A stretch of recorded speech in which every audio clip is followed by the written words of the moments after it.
Hello everybody, and welcome once again to the Game Show Canada. I'm Marc Power, bringing you yet another review of a game show from north of the border. Now, I showed my hand a couple of months ago when I said we were going to be covering a bowling show, and that's what we're going to be talking about this month. And honestly, I am embarrassed that this show has even happened. Alright, like this, I hope the Canadian Broadcast Standards Council reviewed some of their policies after letting this one go through, because a lot of things they did just shouldn't have made the air. I get it that you can push the envelope at times. Family Guy, for instance, is famous for constantly playing chicken with the FCC. But I guess it goes back to Cindy's rant a while back on how far is too far when it comes to the game show world. And what triggered that was the 2000 pilot for Truth or Consequences, which was pretty bad. But, wait till you get a load of this show, because I'm embarrassed to even be talking about it and some of the things they did. Ladies and gentlemen, to the shame of myself and everyone in this country, I bring you Gutterball Alley. Gutterball Alley was a show that combined risque humor and bowling, and ran for 2 seasons on Canada's answer to Comedy Central, the Comedy Network. But saying 2 seasons is inflating things a little bit, since they only did 29 episodes. The show was created and hosted by stand-up comedian Wade McElwain. Apparently he was tapped by the Comedy Network to create new shows after a successful 1-hour comedy special. He's joined by a group of token models called the Pinup Girls, and a co-host and fellow comedian Johnny Guardhouse, who is also an executive producer of the show. Wade and Johnny's hosting gets obnoxious quickly, and it feels like they're both just running a frat party where they're putting pledges through Hell Week, and also have a never-ending supply of dirty humor. It was the early 2000s. This was a trend at the time where networks were really pushing the envelope. But I'll get into that. Before we talk about the series, let's look back at the pilot. Welcome to Gutterball Alley! Featuring Banjo Man, the Alley Cats, the Lovely Union, and me, Johnny Hawaii. Now here's your host, the man with a 710 split in his pants, Wade McElwain! Thank you. Thank you very much, folks. Thank you. Welcome to Gutterball Alley. I am your host, Wade McElwain, and we have a fabulous show for you tonight. We're bringing out 4 bowlers with their chance to bowl 3 strikes for $1,000. Yeah, Canadian currency, folks, Canadian currency. The pilot of Gutterball Alley was taped on March 8th of 2000. It was a much simpler idea than what we saw in the series. 4 different contestants play. After a lengthy interview with Wade, the contestant placed him pin bowling, getting 3 shots. By the end of the show, the contestant with the highest score earns the right to choose a grand prize by picking one of 4 lockers. In this case, the contestant won a $100 gift certificate for a local restaurant. If either contestant bowled 3 strikes, otherwise known in bowling as a turkey, for reasons that I don't know, that contestant wins the jackpot of $1,000. Since this really isn't much of a game, there's filler in between with lame sketches, and one segment called Celebrity Pinup, where a member of the studio audience is given a chance to bowl at a pin with a picture of the day's hated celebrity. In this case, for the pilot episode, it was Ricky Martin. I wish they actually kept the celebrity pinup segment in, because that had some potential.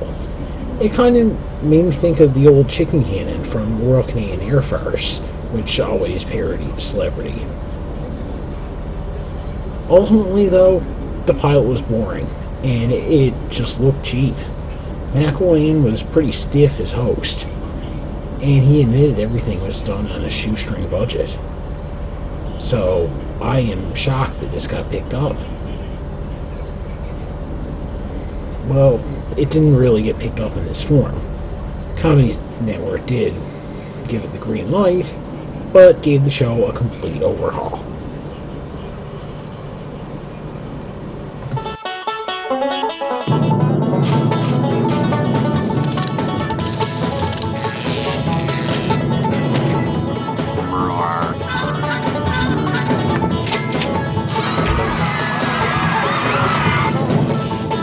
Ladies and gentlemen, it's time for Gutterball Alley, the show where people are going to look stupid. It's just a matter of when. Now let's hear it for your host, future president of the Hair Club for Men, Wade McElwain. Welcome, friends, to Gutterball Alley, the most exciting bowling show on television. And I'm not just saying that because I'm standing on a bowling lane. The new format of Gutterball Alley consists of contestants playing games for the chance to win bowling balls to bowl down the lane, games being known as dares.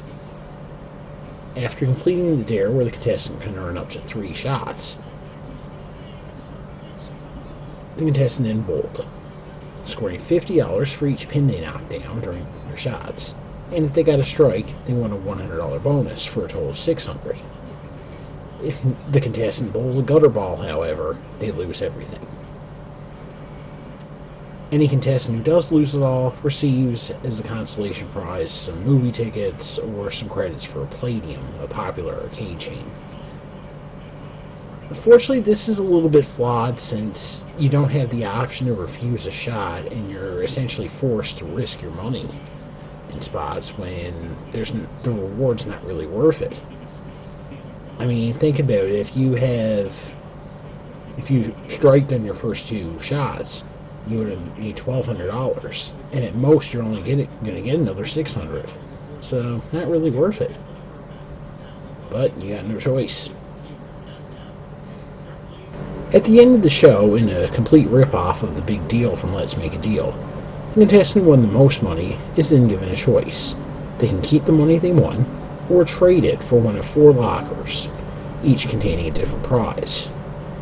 For the most part, these were relatively cheap prizes, like a Nintendo 64 package, CD collections, Blue Jays tickets.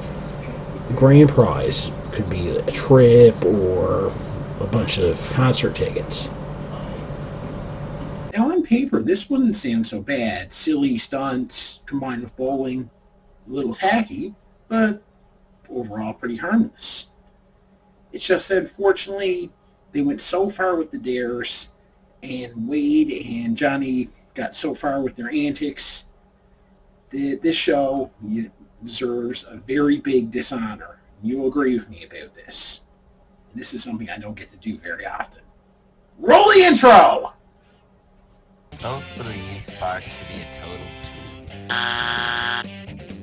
Be an exciting contest which shows that divorced couples can still have fun together, right? Mythological hero H-list. C. On the spot dice spin. We are experiencing technical difficulties. Please stand by.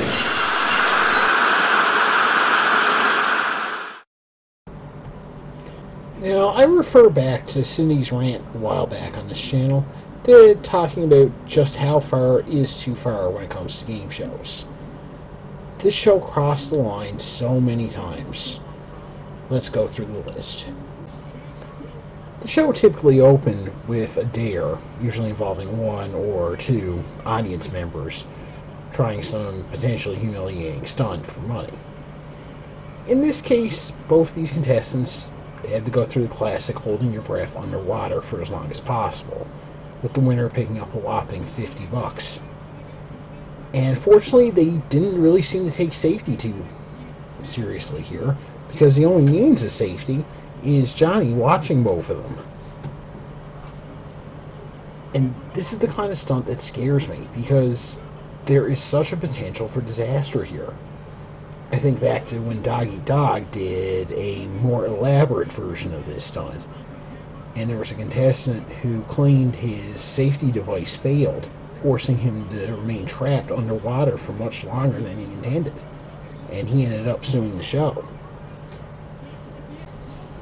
Another stunt once featured on the show had an audience member who they admitted was desperate for money go bobbing for prairie oysters in a bowl of milk for $10 a piece. It looks so suggestive, I refuse to show the clip of that here. And kids, if you don't know what a prairie oyster is, go look it up on Google. And please don't tell your parents, I don't understand you. Another reoccurring stunt had a contestant guess whether or not a particular object would be heavier or lighter than a little person. Except they use the M word here, which I'm not going to use because it's completely politically incorrect. And unfortunately, they took very little consideration for the little person's safety, as they just put him on a teeter-totter, and he had to hold on for dear life while the object was dropped on the other side.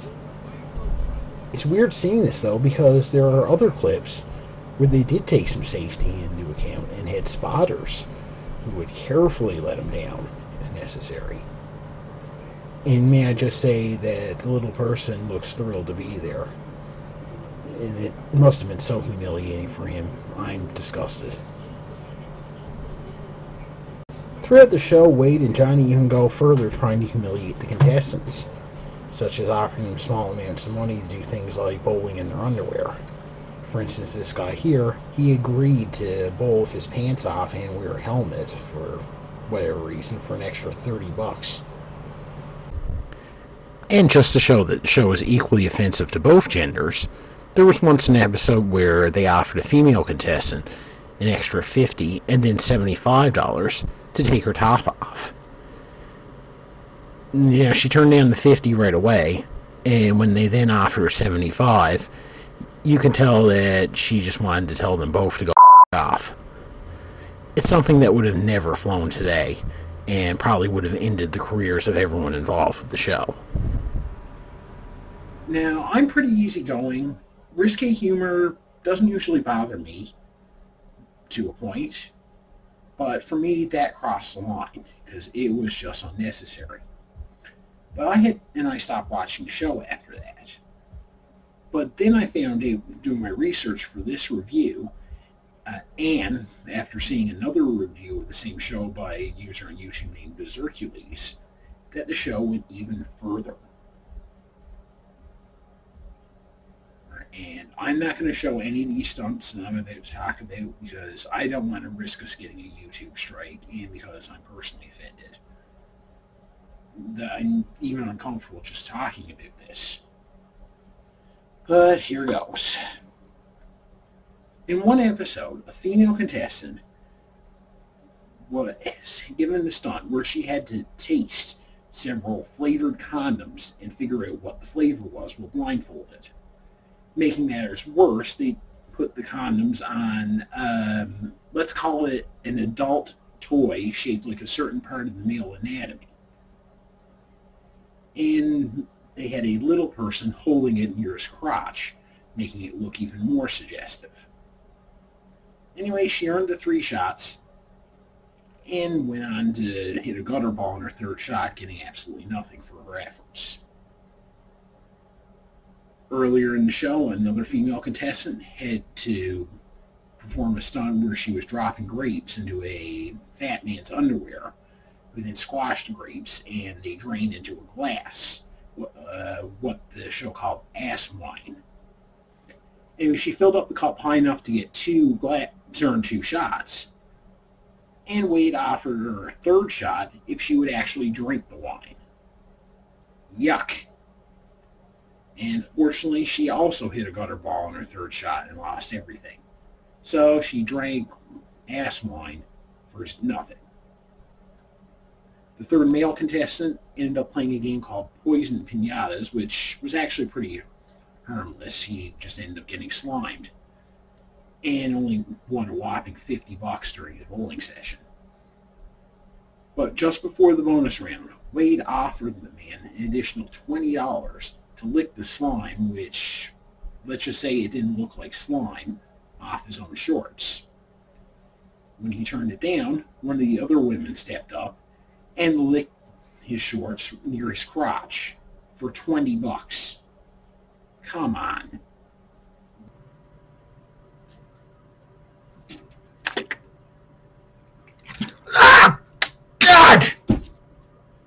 This episode of the Game Show Canada brought to you by Gorman's Eye Soap. Try our new large economy size in our milder, gentler formula. Lies! All lies! The results It's worse than ever! Despite how offensive Gutterball Alley was, it was a top-rated show on Comedy Central. It ran for 2 seasons and a total of 29 episodes. Although in the descriptions of the episodes that Wade himself has posted on YouTube, he inflates it by saying that the show lasted for 3 years.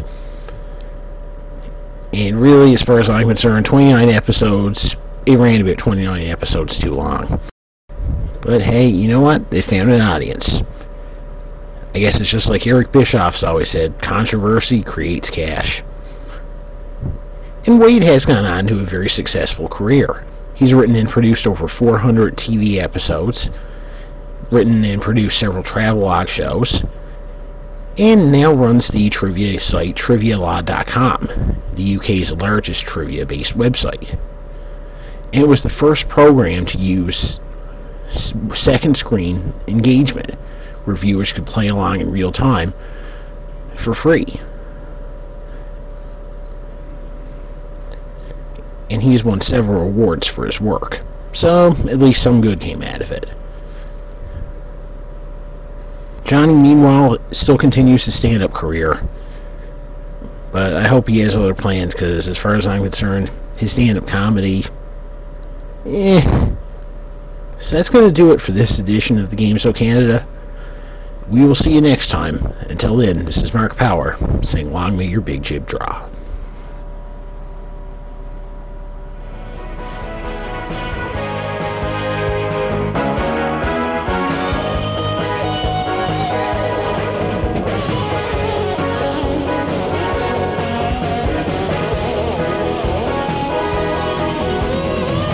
Become a Patreon backer at www.patreon.com/GameShowGumbo, or check out our website at www.gameshowgarbage.com. This has been an impressive production.